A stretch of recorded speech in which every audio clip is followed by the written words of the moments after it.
Bien, mesdames, messieurs, aujourd'hui, dernier cours de la série, il est temps de conclure et de formuler une réflexion globale sur les livres conservés de Tite-Live et sur la place que la religion y occupe.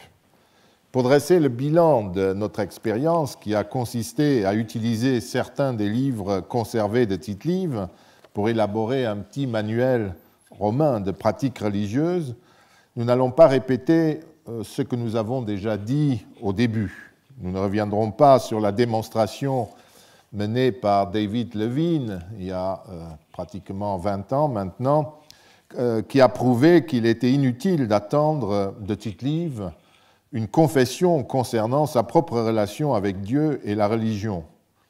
Lui imputer des qualificatifs tels que sceptique, cynique, crédule ou pieux n'a proprement aucun sens, car le paradoxe que représentent ces jugements explicites sur les signes et prodiges, alors qu'il reproduit malgré tout de longues listes de prodiges difficiles à croire, ne permet pas cette conclusion.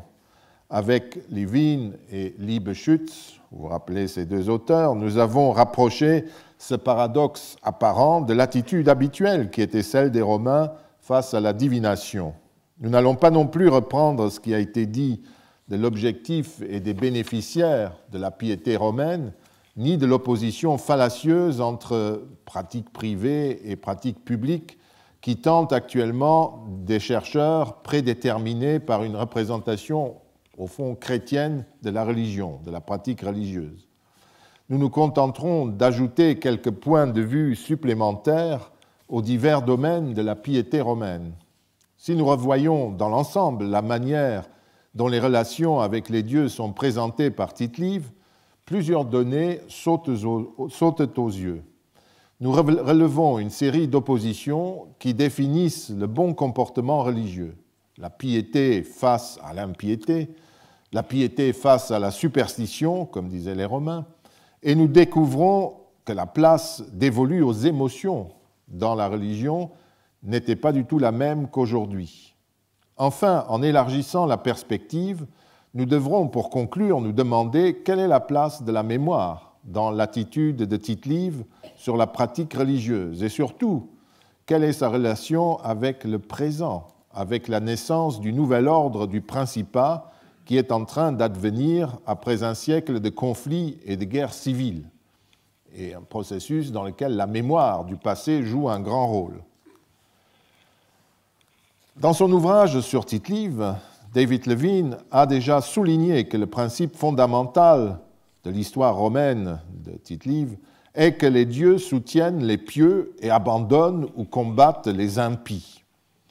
C'est là un thème qui se maintient jusqu'à nos jours dans toutes les armées qui s'affrontent. Mais une fois de plus, chez les Romains, il ne s'agit pas d'une récompense pour une disposition intérieure de soumission à la volonté divine, mais de gestes bien précis qui apportent la preuve de la piété et qui la réalisent.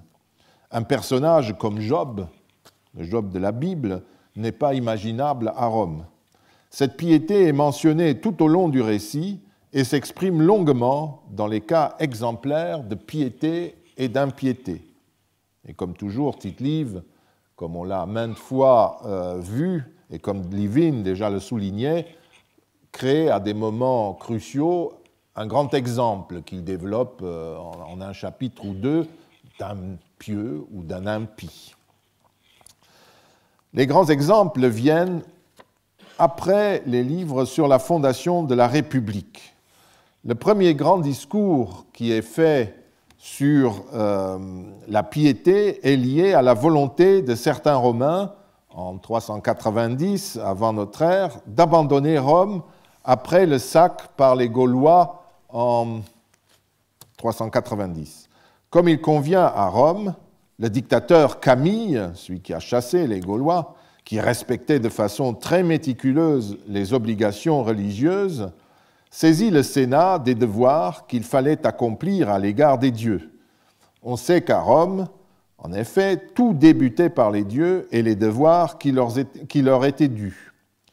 Il fit donc décider par le Sénat que les temples occupés par l'ennemi devaient être remis en état, délimités à nouveau et purifiés par une expiation. En quelque sorte, prisonniers de l'ennemi, les temples et leurs dieux devaient être rendus à nouveau romains. Cela se faisait par une réinstallation, vraisemblablement une libération de l'emprise ennemie sur ces lieux, et une inauguration suivant la méthode que nous avons décrite, la prise d'hospice, etc. Ensuite, sur une suggestion des livres sibyllins, existait-il déjà à l'époque ou non, nous n'en savons rien, il convenait d'expier cette souillure. Suivent les honneurs accordés à la cité de Caïré, Chervétrie aujourd'hui, où les prêtres et les rites du peuple romain s'étaient réfugiés pendant la présence gauloise, en permettant ainsi que le culte des dieux ait pu continuer par une sorte de fiction du droit sacré. Le Senatus Consulte s'occupa ensuite d'actions de grâce et de mesures concernant le Capitole et la citadelle qui n'avaient pas été pris. Le petit dieu Aius Locutius, littéralement celui qui avait dit et parlé, c'est ça son nom, qui avait parlé nuitamment du côté de la voie sacrée pour avertir le Sénat de l'imminence du danger gaulois et qui n'avait pas été écouté parce que celui qui rapportait cet événement, un plébéien, n'avait pas le niveau social requis pour pouvoir annoncer la volonté d'un dieu. Il faut au moins un chevalier, sinon un sénateur pour cela.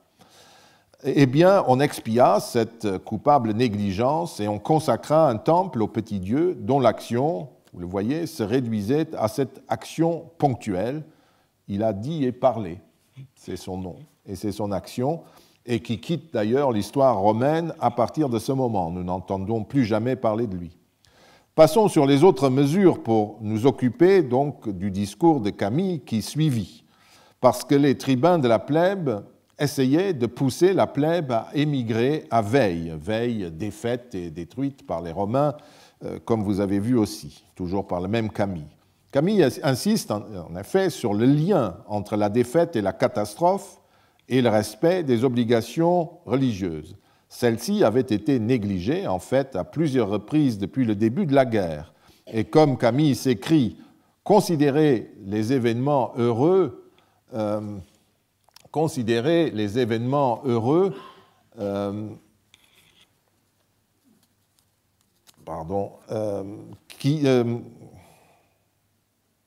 ou malheureux de ces dernières années, vous verrez toujours le succès accompagner le respect des dieux et le revers leur mépris. Voilà la définition de la piété et de l'impiété. Aussi, les Romains ont-ils gagné pour ne pas avoir renoncé à leur piété et les Gaulois ont-ils perdu? Il continue. En récompense, les dieux nous ont rendu la patrie, la victoire et cette antique gloire de nos armes que nous avions perdues. Et à l'ennemi qui, aveuglé par l'avarice, trahissait pour un peu d'or ses traités et sa foi, ils ont envoyé la terreur, la fuite, le massacre, l'impiété et la catastrophe. Et bien entendu, Camille conseille et obtient de ne pas abandonner le site de Rome où les dieux et les obligations religieuses des Romains étaient enracinés. Les textes définissent en pointillé ici ce qu'était la piété et l'impiété pour les Romains, ainsi que les effets qu'elles pouvaient avoir. Le dictateur Furius Camillus évoque les signes tangibles du pouvoir divin honoré ou négligé, autrement dit la piété ou l'impiété. Et dans le cas précis, l'impiété publique et privée consisterait à abandonner les obligations rituelles liées à la ville de Rome, siège de la collectivité romaine qui a été fondée par les auspices et les auguria, les augures, c'est-à-dire par la consultation qualifiée des dieux opérés par des magistrats et des prêtres, par Romulus, qui est quelque chose comme le magistrat idéal, et des prêtres qui ont accompagné cette inauguration initiale. On ne saurait se soustraire, pour Camille, à cet accord entre les humains et les dieux. C'est effectivement ainsi que Tite-Live définit la piété et l'impiété. D'abord donc, l'impiété consiste non pas à ne plus croire en Dieu, mais dans la négligence des dieux et des honneurs auxquels ils ont droit. Le Romain impie néglige volontairement les obligations rituelles parce qu'il juge qu'il peut s'en passer. Dans les situations critiques, Tite-Live insère toujours ce type d'exemplum. dans le récit de la bataille d'Aquilonia, que nous avons longuement lu, il montre le traitement d'un assistant du consul qui a annoncé de faux auspices. Dans la description des premiers mois de la deuxième guerre punique, c'est la conduite du consul Flaminius lui-même qui est en cause. À la fin de cette deuxième guerre punique, c'est celle d'un légat de Scipion, Pléminius. Et au moment, une vingtaine d'années plus tard, des guerres en Grèce, il s'agit même d'un censeur, donc pratiquement le sénateur le plus élevé en grade, Fulvius Flaccus. Et dans tous ces cas, le coupable subit le même sort et sa conduite est opposée à un ou à des protagonistes pieux, eux. Voyons de plus près ces histoires. J'ai déjà raconté plusieurs extraits de l'histoire de la bataille d'Aquilonia contre les Samnites en 293 avant notre ère.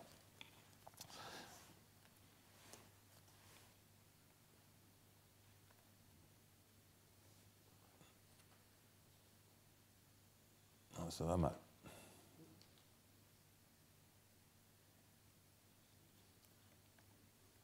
Voilà. Un des trois pulaires, vous avez ça c'est encore Camille, un des trois pulaires qui assistait le consul Papirius dans la prise d'hospice qui précédait la bataille, tricha parce qu'il voulait en découdre avec les ennemis. Il annonça au consul des auspices très favorables, alors qu'en fait, les poulets n'avaient même pas consommé les boulettes qu'il leur avait présentées, ce qui constituait un signal très inquiétant. Confiant dans cette annonce du pulaire, en tout cas, le général donne l'ordre de se ranger en ligne de bataille. Les autres pulaires conçurent des scrupules et dénoncèrent la fraude au neveu du général, qui fit une enquête et rapporta ensuite les faits au consul. Papirius décida que l'hospice qu'il avait reçu était excellent. Il donna par ailleurs l'ordre au centurion de placer l'impie, le pulaire en question, le pulaire belliqueux, devant le front et de se préparer à la bataille. Et avant le début des combats, un javelot venu d'on ne sait où étendit raide mort le pulaire. Le consul informé constata que les dieux avaient approuvé sa décision et avaient puni le coupable. Un corbeau poussa alors un cri très fort, apportant à nouveau un signe favorable. Le général ordonna d'attaquer et, vous connaissez la suite, il remporta une éminente victoire. C'est donc un témoignage de piété parfaite.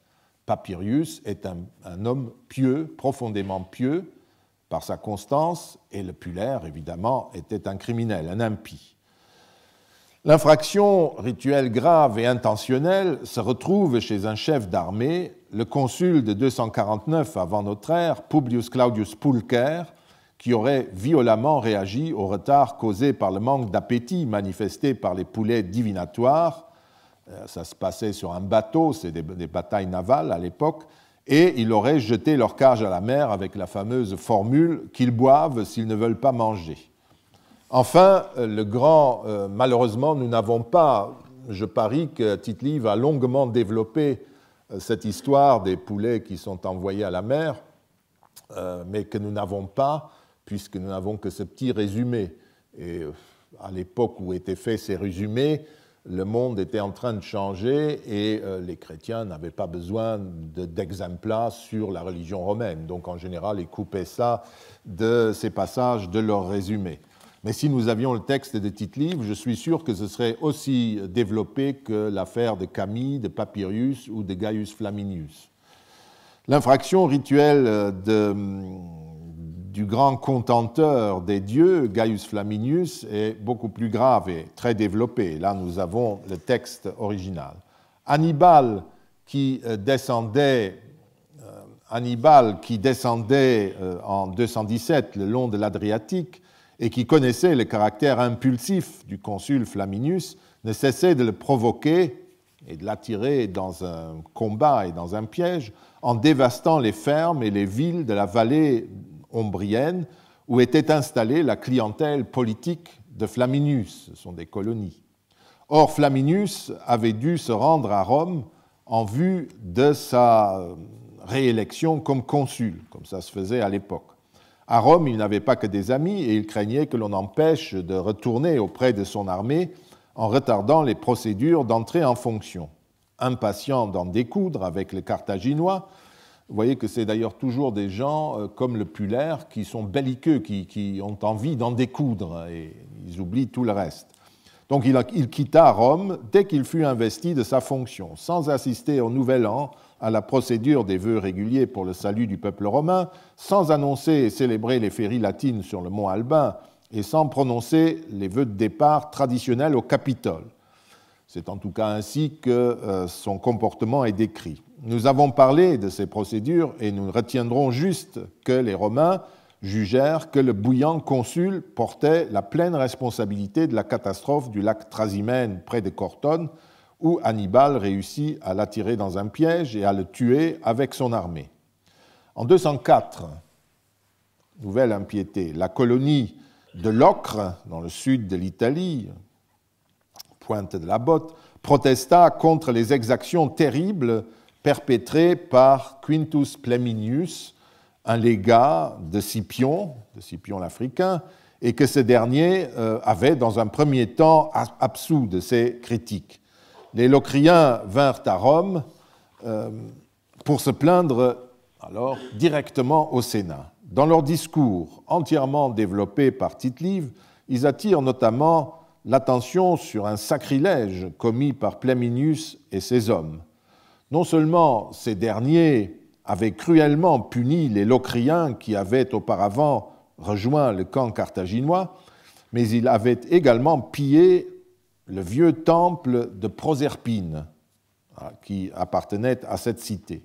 Les Locriens avertissent aussi les sénateurs de ne plus rien entreprendre avec ces soldats-là, sans s'être d'abord purifiés de leurs crimes, de peur que le sacrilège qu'ils avaient commis, ils ne l'expient non seulement par leur sang, mais par un désastre touchant leur peuple.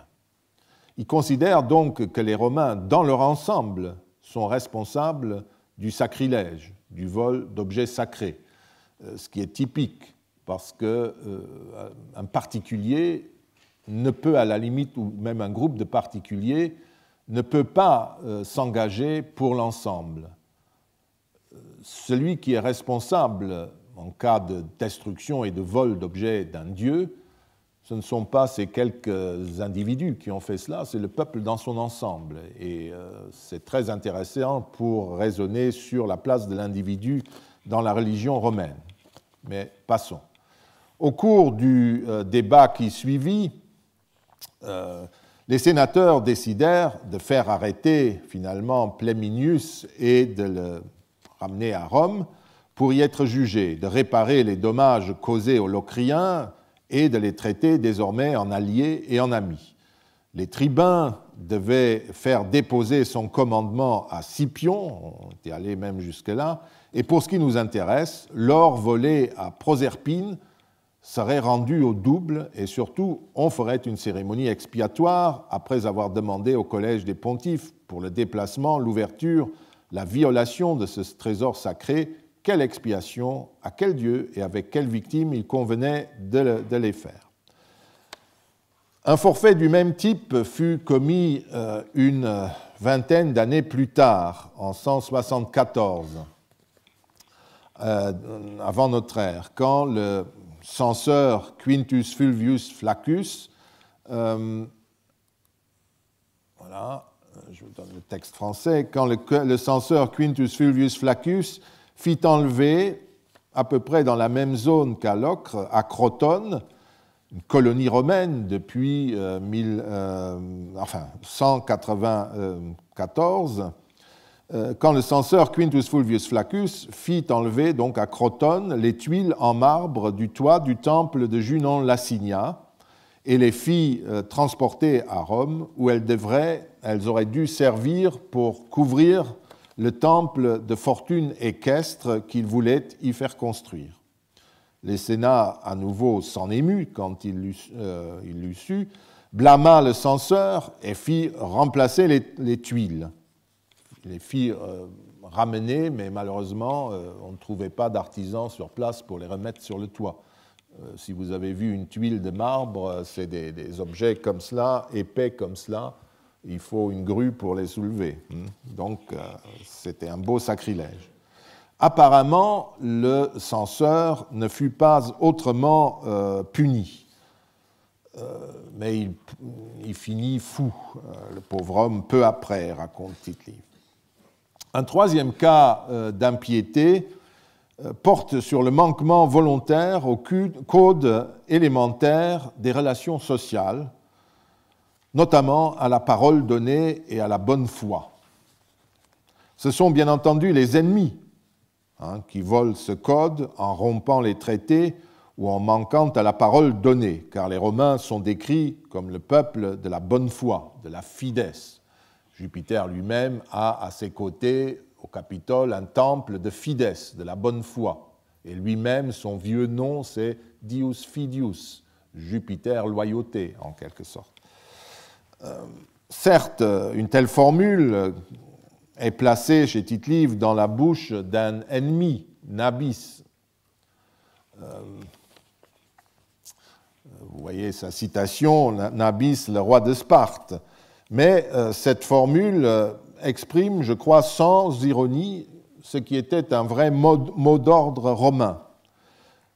Le récit sur la guerre punique est rempli de traités rompus et de parjures, et en général, ce sont les puniques, le thème de la fides punica, par ironie, la bonne foi, entre guillemets, des Carthaginois est célèbre, n'est-ce pas? En général, ce sont les puniques, et notamment Hannibal, qui violent les accords et les traités. À lire le tout, évidemment, et un lecteur de Tite-Live lisait tout, on découvre qu'il existe des anecdotes qui illustrent l'inflexibilité affichée des Romains devant le manquement à la parole donnée, mais aussi le maniement très habile de cette notion. En 321, quand l'armée romaine fut, voilà pour Hannibal, n'est-ce pas un exemple, en 321 avant notre ère, quand l'armée romaine fut encerclée et capturée sans coup férir par les Samnites dans le défilé appelé les fourches caudines, les consuls conclurent avec les Samnites non pas un traité, mais une promesse de traité dont ils étaient seuls responsables. Une fois l'humiliation du passage sous le joug passée et l'armée sauvée malgré tout, retournée à Rome, les consuls démissionnaires, un interrègne fut instauré. Puis ils révèlent leur plan. Ils avaient sauvé l'armée et Rome pouvait donc recommencer la guerre. Quant à la parole donnée, puisqu'ils avaient promis de faire un traité, il suffisait de considérer qu'ils s'étaient engagés sans avoir l'approbation du Sénat et du peuple. Après les avoir fouettés au comitium, les autorités romaines devraient donc simplement les livrer aux Samnites par les Fétiaux, ces prêtres qui transmettent la correspondance internationale, disons-le comme cela. Et une fois arrivés sur place,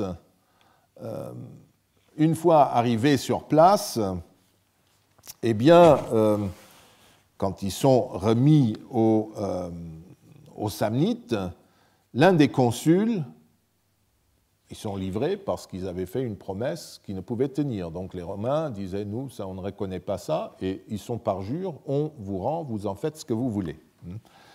Et pendant que cela se fait, l'un des consuls donne un coup de genou au Fétial, prêtre romain, en s'écriant que lui, qui désormais appartenait aux Samnites, il a été remis à eux, avait porté atteinte à un messager romain, sacro-saint, et que les Romains avaient donc un prétexte pour faire la guerre.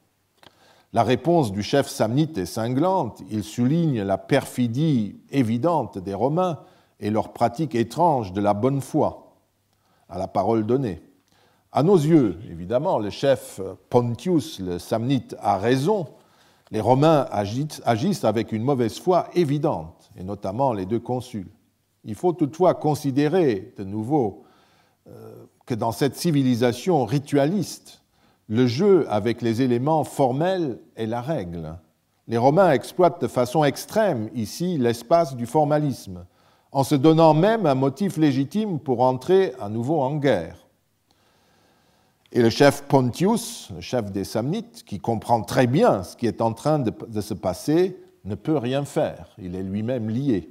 Il aurait dû prendre une autre décision, comme un des anciens du conseil samnite le lui avait conseillé quand il était en position de force, quand il avait fait prisonnier toute l'armée romaine avec ses chefs. Il aurait dû prendre alors la décision de les faire tuer ou je ne sais pas quoi. Et maintenant, il doit céder parce que formellement, les Romains respectent, le peuple romain respecte la bonne foi. Et c'est à la prochaine bataille, la bataille finale d'ailleurs, de prouver qui a raison et qui a le soutien des dieux. Et évidemment, comme Tite-Live connaît la suite et l'issue de l'histoire, il sait qu'à Aquilonia, les Romains battent les Samnites définitivement, eh bien, c'est un acte de piété. C'est ça la fides romana. L'histoire prouve que, comme Hannibal, aux yeux des Romains, Pontius avait tort. Cet épisode peu glorieux, quand même, avant tout, ben voilà l'histoire de la chose. Cet épisode peu glorieux est comme rejoué en 136 avant notre ère, quand Gaius Hostilius Mancinus est contraint par des désastres successifs à conclure un traité de paix avec Numance, en Espagne, Numancia. Or, ce traité avait été conclu sans l'approbation du Sénat, qui refuse par conséquent le traité et livre Mancinus, privé de son titre de consul et de son statut de sénateur, aux Numantins, à la cité de Numance. Malheureusement, le texte de Tite-Live est perdu et seul survit ce petit résumé. Mais par Plutarque, nous savons ce qui arriva.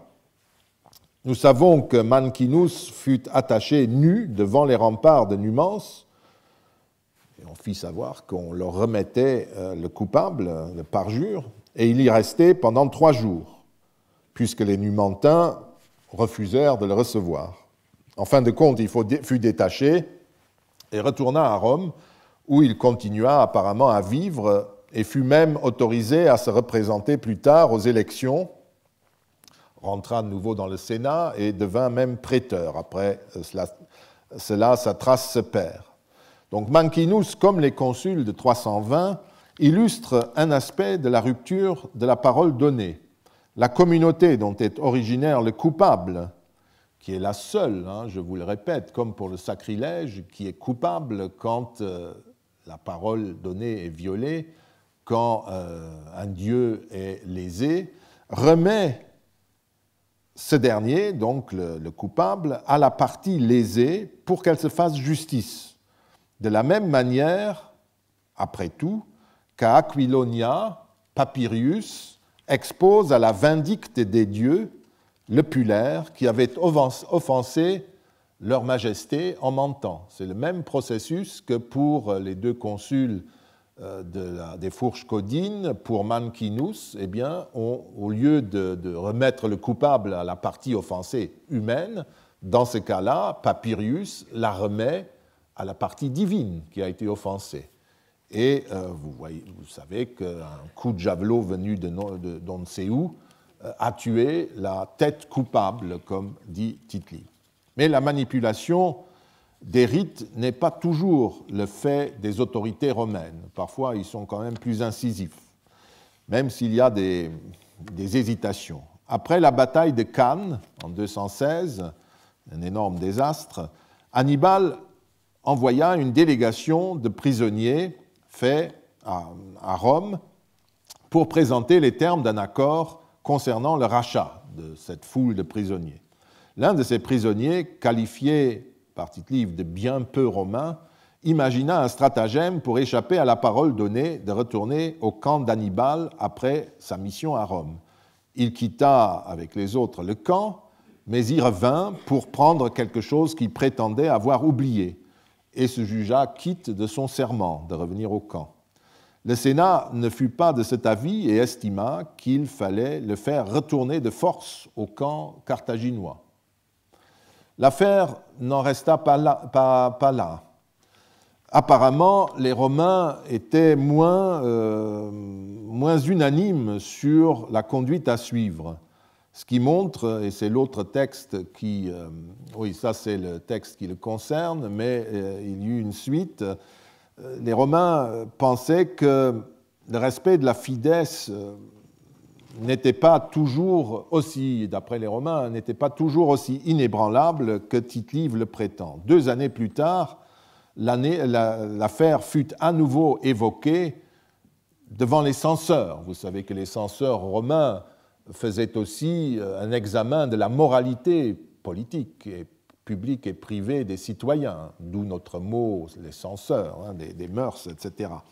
Et donc, quelques-uns ont dit, mais il y a eu un parjure grave de ces délégués, ou de l'un d'eux, peu importe, et donc on ressort l'affaire 2 ans plus tard, et ceux-ci firent airari, comme on dit, celui ou ceux qui avaient joué avec la parole donnée, ce qui revient à leur infliger une dégradation civique. Ils sont soumis désormais à un impôt, à une capitation, ce que les autres citoyens romains ne sont pas. Donc cette histoire montre que d'un côté, première décision exemplaire, si vous voulez, la bonne foi doit être respectée, mais le fait que l'affaire ait été évoquée lors de la censure de 2 ans plus tard montre que le coupable ou les coupables n'avaient pas tous été relivrés à Hannibal, qu'il n'y avait pas le consensus dans la population, comme pour Mancinus, à qui on a permis de se réintégrer de nouveau dans l'élite. Donc vous voyez que c'est toujours flottant, cette notion de bonne foi, parce que nous sommes en ritualisme. On peut jouer avec tout dans un formalisme de ce type. Bien, continuons. Une autre position qui est toujours placée au centre des comportements religieux corrects est celle qui sépare la piété bien comprise de ce qu'on appelle à Rome la superstition. Nous n'avons pas besoin d'entrer dans le détail car nous en avons rencontré de nombreux exemples lors de paniques religieuses comme en 213 ou lors des mouvements incontrôlés du scandale des Bacchanales en 186 qui se greffaient sur les bouleversements issus de la victoire romaine contre les Carthaginois. Comme nous l'avons souvent précisé, la superstition n'est pas pour les Romains la vénération d'un faux dieu ou la pratique d'une fausse religion, mais une vénération des dieux, quels qu'ils soient, qui est accomplie de manière erronée, excessive, sous l'emprise de la peur devant leur colère ou devant leur jalousie, qui entraîne les superstitieux à des excès de comportements insupportables aux coutumes romaines. Je cite un cas qui contient tous les éléments du comportement. Paniquant devant une épidémie causée par la sécheresse, intervention de devins étrangers, ce qui peut désigner les Étrusques ou d'autres Italiques à l'époque, qui enseignent des modes sacrificiels réputés efficaces. Et enfin, nous voyons intervenir les autorités. Donc panique, intervention de charlatans venus d'on ne sait où, qui enseignent des modes plus efficaces. Puis enfin, le Sénat réagit. Il est à la mode de considérer que ces comportements seraient en fait le témoignage de la réaction saine des individus contre l'emprise des collectivités qui revendiquaient toujours la médiation entre les dieux et les humains. Au fond, comme dans les autres exemples d'impiété que nous venons de voir, les individus n'avaient pas de responsabilité religieuse, seule la cité les avait. Il convient toutefois de préciser que ce principe ne concerne pas seulement la religion publique, mais que la même médiation et donc la même responsabilité incombait à chaque père de famille ou à chaque président d'association ou de collège. Pour la période que nous envisageons, ce type d'approche qui voit dans la déviation religieuse le germe de l'évolution postérieure, comme Jörg Krüppke nous l'a exposé il y a 2 ans, je crois, dans des cours sur la superstition ou individualité. Vous voyez, c'est le titre, donc le changement religieux dans l'Empire romain. Eh bien, pour l'époque que nous envisageons, ce type d'approche qui voit dans la déviation religieuse le germe de l'évolution postérieure n'est pas recevable. Elle est pertinente pour la période de l'Empire, en fait, entre le IIe et le IVe siècle de notre ère. Et c'est de cette période que parlait Rübke. Et à ce moment-là, ça fonctionne. Effectivement, les chrétiens étaient alors considérés comme les tenants d'une superstition structurée, et nous savons par ailleurs qu'ils rejetaient en fait la coutume ancestrale des communautés dans lesquelles ils vivaient. Et là, il s'agit d'une façon de s'extraire de la pratique communautaire pour favoriser une autre pratique globalement. Et à ce moment-là, oui, nous sommes dans une déviation qui annonce ce qui va suivre, mais pas ici. Avant cette époque, et à la même époque d'ailleurs, il y avait beaucoup de superstitions à l'époque qui voient le développement du christianisme, qui n'ont jamais connu le même succès que celles des chrétiens et qu'on ne peut pas simplement assimiler à des stades moins développés de la religiosité chrétienne. En tout cas, sous la République, cette manière de considérer les superstitions ne mène nulle part, puisque nous n'en savons presque rien, et qu'il s'agit avant tout de la recherche de techniques rituelles efficaces, plus efficaces en tout cas que celles qui étaient utilisées jusque-là, et non de la quête d'une nouvelle piété, de l'enseignement d'un corps, d'une doctrine structurée, comme le sera 4-5 siècles plus tard le christianisme. Ce dont il convient aussi de tenir compte est que les autorités romaines ne s'intéressaient en fait guère aux idées et aux pratiques de ceux qu'ils qualifiaient de superstitieux. Certes, comme je l'ai dit, ils considéraient que leur attitude prêtait aux dieux un caractère tyrannique et dominateur qui n'avait pas dans les coutumes romaines, car celles-ci considéraient plutôt comme les dieux comme des partenaires des Romains, comme des dieux citoyens. Et donc, leur comportement est excessif et condamnable par là. Mais cette opinion déviante n'est pas l'objet principal des conflits. Généralement, l'enquête des magistrats révèle ce que Pline le Jeune, au début du IIe siècle de notre ère, à propos des chrétiens justement, appelle une misérable superstition. Ces idées, quelles qu'elles soient, étaient méprisées. Comme les dieux étrangers, elles n'étaient pas poursuivies, ou elles n'étaient poursuivies que si elles causaient des troubles de l'ordre public, ou encore, à ce moment-là, ne l'étaient-elles que ponctuellement, pendant un moment, et puis la page était tournée et on continuait comme avant. Et une fois l'ordre rétabli, les autorités oubliaient les nouveaux dieux et les excès de pratiques religieuses. C'est dire qu'ils n'y attachaient aucune importance et qu'il est inutile de chercher dans leur condamnation de la superstition que tous font un discours aristocratique déconnecté de la réalité d'une nouvelle religion en train de se développer.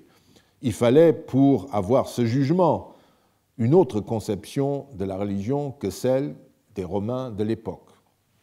Ce sera possible plus tard, mais à cette époque-là, il n'en est pas question. L'excès de pratiques religieuses dû à la peur des dieux, à l'angoisse que suscitent prodiges et dangers, conduit à la question de la place que tient l'émotion dans la religion des Romains. Et souvent, la superstition est, dans les accusations des autorités romaines, le produit de l'émotion, d'une émotion excessive. J'ai déjà fait allusion à plusieurs reprises au lien entre l'émotion et ce que certains auteurs du XIXe siècle qualifiaient de véritable religion, c'est-à-dire la religiosité intérieure telle que les christianismes la définissent. Peut-on déduire de la lecture de Tite-Live que la religion romaine connaissait ce type d'émotion ? Une première réponse sera que dans la mesure où il s'agit d'une religion ritualiste, la part laissée à l'émotion est forcément minime. En outre, l'émotion n'avait pas dans la société romaine la place qu'elle a dans la nôtre. Les rites du deuil suffisent à le prouver, puisqu'il n'était pas habituel d'exprimer publiquement sa douleur. Et généralement, les pleurs eux-mêmes étaient rituels et on engageait pour cela des professionnels. En revanche, l'expression publique d'une émotion à travers les pleurs versés en public n'était pas du tout prescrite. Hommes d'État et généraux pleurent copieusement, et cette fois, le lecteur moderne est plutôt gêné par un tel déploiement de sentiments. Ce qui fait que la recherche à tout prix d'une émotion religieuse de type chrétien est, si l'on veut, un faux problème dans ce type de société et de religion, ce qui ne signifie pas pour autant que l'émotion n'existe pas dans la pratique religieuse. Ce n'est pas du tout la même que celle des chrétiens, mais elle est présente quand même, mais sous une autre façon. Ils sont différents. Si nous relisons l'épisode de la bataille exemplaire d'Aquilonia en 293, nous nous apercevons en fait que l'émotion est omniprésente. C'est une bataille de la piété et de l'impiété opposées, mais c'est aussi une bataille de l'émotion. À la veille de la bataille, toute la troupe, du général au simple soldat, est avide de se battre. Tous sont enflammés par l'ardeur, la passion, la flamme de se battre. Le pulaire, le pauvre, obéit à cette passion et déforme le rituel divinatoire. Laetus, rempli de joie à l'annonce d'un hospice excellent, vous voyez la deuxième ligne avant la fin, joyeux, le consul décide d'attaquer. Mais entre-temps, les autres pulaires ressentent des scrupules. Autrement dit, ils ont peur devant les conséquences que peut entraîner l'infraction, nouvelle émotion. Le neveu du consul, qui doit transmettre ses scrupules, agit conformément à la tradition, même s'il est défini par Tite-Live comme un jeune homme né avant la doctrine qui méprise les dieux, donc un homme respectueux des dieux et des rites, et pas comme ces gens du 1er siècle avant notre ère qui faisaient changer la législation sur la prise, la divination avant les assemblées, etc. Je pense que c'est un peu ça qui est derrière, le fameux Claudius ou des gens comme cela. Bien, ce jeune homme ne s'affole pas, il n'a pas peur, à nouveau les sentiments maîtrisés, mais il fait une enquête pour vérifier le fait qu'il rapporte ensuite à son oncle. Ce dernier se conforme à la pratique rituelle. Comme le mensonge du pulaire a conféré aux hospices impétratifs réguliers le caractère d'un signe imprévu, Papirius décide, comme il en avait le droit, que le signe qu'on lui a annoncé était très positif et qu'il le recevrait comme tel, ce qui était permis. Donc, résistance à l'émotion. Et donc, il attaque. Papirius ne se trouble pas, il demeure persuadé que les rites correctement célébrés leur donneront le salut ou la victoire. Et le récit lui donne raison. Papirius livre aux dieux par celui qui, par son mensonge, leur a menti, et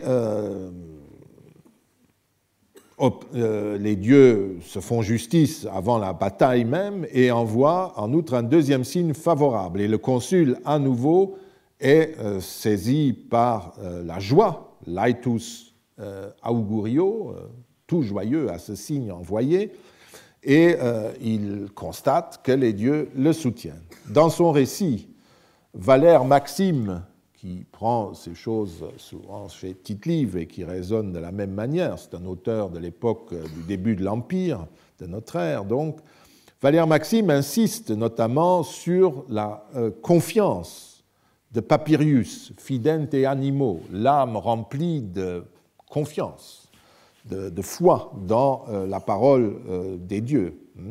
Et il qualifie le consul de homme sévère, consul respectueux des rites religieux, commandant résolu, en saisissant par une intuition rapide la limite des craintes à avoir, la nature du châtiment mérité, la voie de l'espérance. La vertu de Papirius qui nous intéresse est qu'il a su poser modum timoris, une limite à la peur. C'est un consul qui demeure inaccessible à l'émotion quand, à un moment d'extrême danger, une infraction religieuse qui met en cause la légitimité de son commandement est découverte. Sa détermination lui fait reconnaître d'un coup qu'il ne faut pas céder à la peur, mais qu'il faut se dégager de la responsabilité de la faute en livrant le coupable au Dieu et ouvrir ainsi la voie à l'espérance. Pendant l'action, donc, Papirius ignore l'émotion, la peur, devant l'offense possible des dieux et s'en tient à la règle rituelle. Après la réussite du rite, il se laisse aller à la joie. Et on dit qu'il n'y a jamais eu de victoire plus joyeuse que celle de Papirius et de son collègue. Les troubles suscités à Rome par le désastre de Cannes, on en a parlé 2 ou 3 fois, et encore tout à l'heure, et la prise de Tarente, alors qu'Hannibal s'est trouvé à 1 mille des murailles de Rome, donnent un autre exemple de l'antagonisme entre sentiment et piété. Tite-Live raconte, vous vous le rappelez, comment le Forum et le Capitole furent alors envahis par une foule de femmes, par la plèbe rustique et par les charlatans qui, sous l'empire de la panique, se laissent aller à des rites qui n'avaient plus rien en commun avec la coutume ancestrale. Cette superstition anarchique aurait suscité la colère, autre sentiment des Boni, puis celle du Sénat, et la colère est toujours une vertu positive dans l'Antiquité, jusqu'à ce que les autorités, qui dans un premier temps avaient elles aussi été abasourdies par les défaites et paraissaient céder elles-mêmes à la panique, se ressaisissent et déclenchent la répression contre les superstitieux, contre les émotifs, si vous voulez. De la même manière, en 217, à la suite de la catastrophe du lac Trasimène, les Romains avaient fondé spectaculairement un temple de Mens, la déesse raison, une fonction que c'est l'oracle sibyllin qui leur avait conseillé la fondation de ce temple. Mens, la déesse raison, une fonction divine qui traduisait leur attachement à la tradition religieuse, laquelle demeurait confiante et calme, réfléchissait froidement et agissait sans se laisser déterminer par l'émotion même devant une défaite terrible, aussi terrible que Cannes. L'épisode des Bacchanales souligne quant à lui le clivage entre l'utilisation criminelle des émotions des superstitieux et la colère des pieux qui sont choqués par l'intrusion des émotions dans la pratique religieuse. Si nous réunissons toutes ces données, nous pouvons conclure que pour Tite-Live, la piété consiste à ne pas céder à l'angoisse et à la peur dans le commerce avec les dieux et avec l'action. Sans avoir peur ni des dieux ni de l'avenir, il convient de se consacrer rationnellement aux éléments du rite à accomplir, quitte à exploiter au mieux le jeu avec la lettre de l'obligation. Le temple de Mens était bien choisi pour exprimer la conduite religieuse et politique des Romains au moment le plus noir de leur histoire. Au lieu de céder à la peur et au désespoir, ils s'accrochent à la raison et à leur arsenal rituel pour maintenir de bons rapports avec les dieux. Évidemment, la suite des victoires devait leur démontrer que cette confiance, cette fidesse était récompensée. En tout cas, vu du bureau de Tite-Live, c'était bien ainsi que les choses se présentaient. Et ce qui était de toute façon inadmissible pour les anciens en général, c'est d'utiliser l'émotion pour exercer un contrôle religieux sur des jeunes, sur des gens qui n'avaient pas encore acquis cette rationalité d'adulte. C'était peut-être un discours, mais un discours qui correspondait sur le plan public et privé aux actes exemplaires. Nous pouvons certes douter de cette belle rationalité.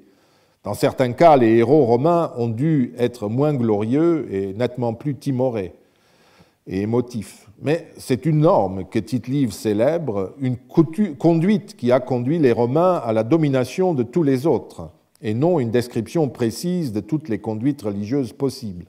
Cet idéal peut être mis en doute, comme je l'ai dit, comme peut l'être, par exemple, l'exigence de foi et d'adhésion intérieure au dogme de la foi chez les chrétiens. Constater que tous les chrétiens ne correspondent pas ou pas toujours à cet idéal ne change rien quant à la volonté qui est constitutive d'une religion collective fondée sur cette demande. Tout ceci nous conduit au contexte dans lequel Tite-Live a écrit son histoire. La question que nous pouvons nous poser concerne la pertinence de cette idéologie religieuse. S'agit-il d'une interprétation idéalisante du passé qui doit servir de propos politique, le propos politique du moment, c'est-à-dire la fondation de l'Empire, ou bien s'agit-il seulement d'une description de ce que les sources de Tite-Live contenaient? Nous revenons en fin de compte aux questions que nous avons posées au début de ce parcours. Quel est le rapport que l'histoire de Tite-Live entretient avec l'histoire du passé et du présent? Tite-Live retranscrivait-il ce que dans ses recherches, dans les vieilles archives, les annales et autres traités d'érudits précédents avaient rassemblé, ou bien s'appuyait-il sur une série de données pour reconstruire un passé qui se référait en fait à l'inclination des puissants de Rome à ramener la République du passé? Quel est notamment le rapport avec l'œuvre restauratrice du triumvir octavien qui se faisait en même temps? Que pouvons-nous répondre en partant de la religion telle qu'elle est décrite par Tite-Live? Le portrait qu'il en trace et qui nous a servi pour composer une sorte de petit manuel de religion romaine, scandait-il les entreprises du triumvir et du prince, fût-ce du bout des lèvres? Il nous manque évidemment énormément de données, non seulement pour la majeure partie du IIIe siècle avant notre ère, qui nous aurait permis de comprendre l'introduction de ce qu'on appelait les rites grecs du culte de Cérès et plus généralement le développement de ce mode grec de la célébration du culte romain, mais aussi l'évolution progressive au cours de la Première Guerre punique du système des auspices, qui se standardise en quelque sorte. Dramatique est aussi la perte de tous les livres concernant les 130 dernières années de la République et le début de l'Empire. L'œuvre de Sylla, de César, les attaques du système de l'annonce de signes contraires avant les assemblées et l'œuvre même d'Octavien Auguste, tout cela est perdu. Nous avons par exemple perdu ainsi l'un des moyens de contrôler le système divinatoire tel que Cicéron l'a reconstruit dans ses plaidoyers et traités. Il est la seule source et Tite-Live aurait été essentiel pour vérifier ce que Cicéron dit, pour voir quelle est la part idéale et abstraite et quelle est la partie vraiment institutionnelle telle qu'elle fonctionnait quotidiennement. Nous ne pouvons donc répondre aux questions posées qu'à partir des 35 livres conservés, ce qui réduit évidemment les chances d'être sûrs de ce que nous avancerons. La seule réponse à peu près précise que nous pouvons donner est révélée par l'approche générale de l'histoire du passé, par la relation à la mémoire des libri ab urbe condita. Les 35 livres conservés de l'œuvre de Tite-Live permettent au lecteur de déceler sous les grandes lignes du récit et de sa construction les tendances de l'époque, mais avec un certain nombre de nuances qui laissent entrevoir quelque chose de la position de l'auteur. Nous avons aussi noté que le poids accordé au rite des Fessiaux par Tite-Live paraît établir une relation directe avec les initiatives d'Octavien.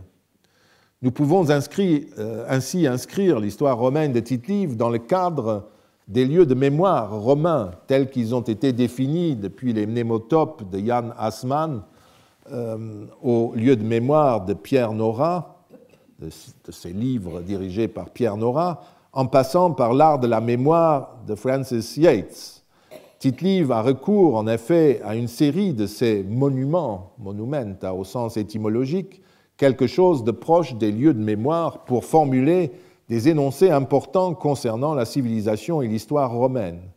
Ce n'est pas seulement la Rome des lieux de mémoire physiques, les mnémotopes, si vous voulez, qui sert de trame au premier livre, ainsi que Mary Yeager l'a démontré, mais aussi des figures comme Romulus et Numa, Camille, Flaminius, Fabius Maximus, Papirius Cursor, les deux Decii, Scipion, Flamininus et Polémile. Et comme nous l'avons nous-mêmes prouvé il y a quelques années en commentant les questions romaines de Plutarque, ces lieux de mémoire ne servent pas seulement de moyens mnémotechniques pour mémoriser des discours, comme les quelques passages techniques qui sont conservés semblent le dire, dans la mesure où ils sont étroitement liés, ces lieux, à des représentations et à un contenu culturel ou politique. Ils peuvent servir de moyens mnémotechniques pour mémoriser des pans entiers de l'histoire ou de la culture romaine, et aussi pour transmettre des énoncés idéologiques. Ça peut servir, par exemple, de moyen d'enseignement. Ainsi, comme on a pu le montrer, la figure du triomphateur Camille, on a lu des extraits de son fameux discours, et notamment son discours destiné à empêcher l'établissement des Romains en un autre lieu, constitue un de ces lieux de mémoire qui fut successivement exploité, notamment au Ier siècle, avec des arrière-pensées différentes par Cicéron et Pompée, par César et par Octavien.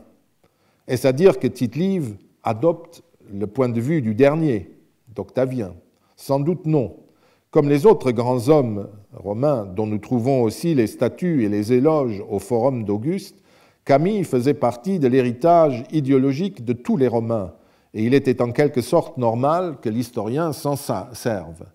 Mais comme Jan Felix Gärtner et Daniele Miano l'ont souligné, le Camille de Tite-Live est un peu différent des portraits précédents qui mettaient en scène un homme, disons, moins prééminent parmi des pairs. Est-ce pour rendre plus clair encore l'allusion à l'autocrate Octavien, de voir que c'est seul Camille qui a cette idée face aux autres? C'est possible, mais dans ce cas, nous rejoignons encore une fois une préoccupation augustéenne qui consiste à focaliser l'attention sur la personnalité honorée. Par exemple, une focalisation telle qu'elle s'exprime dans les nouveaux forums inventés sous Auguste, où le foyer de perception était concentré pour faire l'éloge excessif peut-être du fondateur ou du titulaire de la place en question. C'est enfin cette façon de relier les hommes clés de l'histoire romaine à l'impérialisme, parce que c'est souvent cela dans notre histoire que nous avons analysée, qui rappelle une fois de plus un thème augustéen. Le Forum d'Auguste établissait très clairement la même relation entre les hommes de mémoire, Octavien, Auguste, et la conquête du monde, l'impérialisme. Il serait passionnant de pouvoir vérifier si Tite-Live établissait ou non les mêmes relations, et systématiquement. Il faudrait regarder cela encore de près. Nous n'avons malheureusement pas les moyens de vérifier cette supposition dans le détail, puisqu'il nous manque l'essentiel de son œuvre. Il faudrait pour cela posséder les livres perdus de Tite-Live. Une chose cependant peut être considérée comme certaine. Le fait que Tite-Live concentre les points centraux de son exposé sur des figures emblématiques ne signifie pas qu'il soit un fanatique du nouveau régime politique. Il prouve uniquement que Tite-Live n'était pas complètement hostile au nouveau pouvoir, sinon il aurait peut-être composé très différemment son histoire, son récit de la fondation de Rome jusqu'au présent. Et cela prouve aussi le fait qu'il recourt aux mêmes moyens, qui n'était pas totalement hostile au nouveau pouvoir, qu'il n'était peut-être pas non plus totalement convaincu, mais en tout cas, ça montre tout simplement qu'il vivait dans son temps. Il raisonne et expose comme les gens de son temps le faisaient. Et comme ses contemporains, Tite-Live partageait avec celui qui tentait de fonder un nouveau régime politique, Octavien, un certain nombre de valeurs et d'idées, même si, comme les collègues qui ont travaillé par exemple sur l'image de Camille, qui est bien connue, le montrent, il paraît présenter un peu différemment ce portrait. C'est ces petites nuances qui devaient montrer à chaque fois que Tite-Live n'était pas tout à fait aussi honorable pour le prince qu'il l'aurait voulu. Mais en même temps, vous voyez très bien qu'il ne décrit pas autre chose que ce que les monuments d'Auguste ont décrit de façon monumentale et dans d'autres types de récits. Je vous remercie.